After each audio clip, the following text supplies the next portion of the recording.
All right, so we're diving into the business of beauty today. It's fascinating stuff. You sent over some really interesting articles, and I have to say, with the industry projected to hit, like, what, over $646 billion by next year, there's a lot to unpack.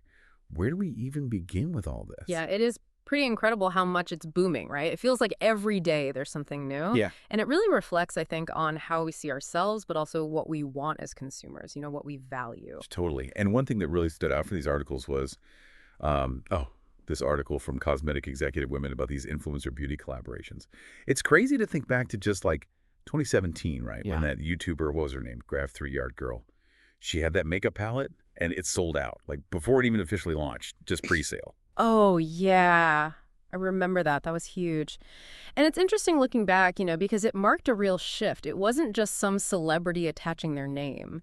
She had built this whole community, and they trusted her, so it was different. It's like a recommendation from a friend almost, Right. right? Exactly. Exactly. And I feel like that's the big difference with influencer marketing, isn't it? It's that trust, that connection that's already there. Mm-hmm. It makes you think about how beauty icon has totally changed. Even MEAC, which is, massive globally, they were right there doing it too with those limited edition influencer lipsticks. Yeah, and those limited releases, it's smart. Creates Yeah. that urgency, like Yeah. you'll miss out. It's really tapping into how we think as consumers. Totally. Makes you wonder, though, will it still work? I mean, there's so much influencer stuff now. Are people getting tired of it? Yeah, it's definitely changing. Like Gen Z especially, they can sniff out if something's fake instantly. They want the real deal, Someone who actually cares about the stuff they're pushing. Speaking of caring, Mm. one thing that's huge now is this whole clean beauty movement, right? Like, it's not just a fad anymore. I was reading, I think it was the article 6 Top Beauty Industry Trends. It said 68% of shoppers, they actively look for that clean label. And then like 59%, almost as many, they're sold on anything natural or organic. That's Oh, huge. oh, for sure. And it shows how much more aware people are now. It used to be you just bought whatever, but now there's this understanding that what's in the product, it affects you, but it also affects the planet. People are demanding more. And it's not just about being clean, but also personalized. Like, imagine getting shampoo that's literally made just for your hair. Hmm. That's what's happening, like with that brand Pros. They do those super detailed quizzes to figure out exactly what you need. It's amazing how tech is changing everything, right? Biotechnology, all that data. It's not just marketing anymore. There's actual science behind it. Like Alginist, they use that hyaluronic acid from algae, and it actually is proven to help with aging. So it's got to be legit. You can't just slap a buzzword on something and hope it sells anymore. Consumers are too smart for that.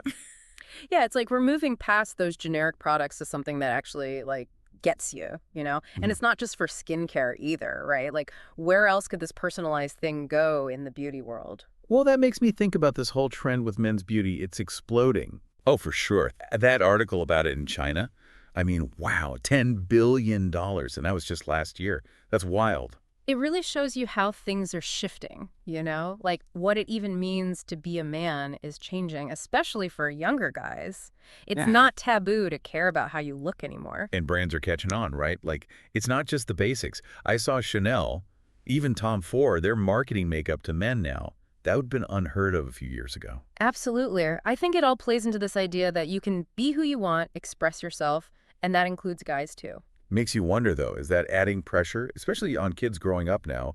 Like, we're seeing Gen Alpha already doing these whole skincare routines. It's a lot. It's a good point, and it does make you think about, are we promoting a healthy relationship with beauty, especially for younger people? Right. It should be about self-care, feeling good, not chasing some impossible standard. Exactly. And that's why things like knowing what's in your products, being educated about it, that's so crucial. If you understand it, you can make better choices. And it's tough with social media, right? Especially for Gen Z. It's like constant new products, new routines. It's easy to feel like you're not doing enough. Oh, social media is huge. In the UK, over 60% of stuff people buy on TikTok shop, it's personal care products. Wild, right? Wow, really? Yeah. It shows the power of those quick videos, those influencer recommendations. It's instant. But at the same time, it feels like Gen Z, they're savvier. They can spot when a brand's being phony. Really, they care about what a brand stands for, not just what they're selling. And if they don't like it, they'll let you know. Mhm. And brands are having to listen, right? It's not enough to just get a celebrity or whatever. You have to actually connect with people, build that trust. It's about shared values, and that ties right back into this whole clean beauty thing. That's true. I was so interested in that article about clean beauty in China. I mean, almost half of shoppers there bought a clean beauty product recently. Seems like that's resonating everywhere. It's global for sure. People are more aware now, like what we put on our skin. It affects us, but it affects the planet too. It's a bigger picture now. But even with that, it's not like a one-size-fits-all. Uh-huh. What works here might not work somewhere else. That's what's so interesting about this industry, those cultural nuances. They matter so much. It's true. You think about, like, fashion, right? What flies in one country could be a total flop somewhere else. You really got to do your research. Oh, absolutely. And it's not just the products, it's the whole thing. The marketing, who you pick as an influencer, it's all about understanding that culture. Totally. And Yeah. being sensitive to those differences, right? Makes you think about how beauty's changing in general. Like, are we getting more inclusive, more diverse?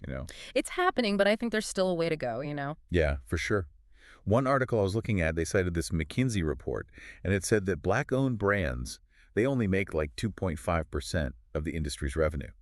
But black consumers, they're spending more than 11%. So Wow. Yeah, that's a big difference. it is. Really shows you we need more representation.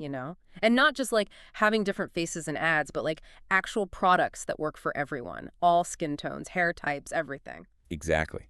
It's about time we bitch those old, impossible beauty standards, Mhm. right? Like, beauty's not one size fits all. It's about celebrating what makes you, you, and having products that get that.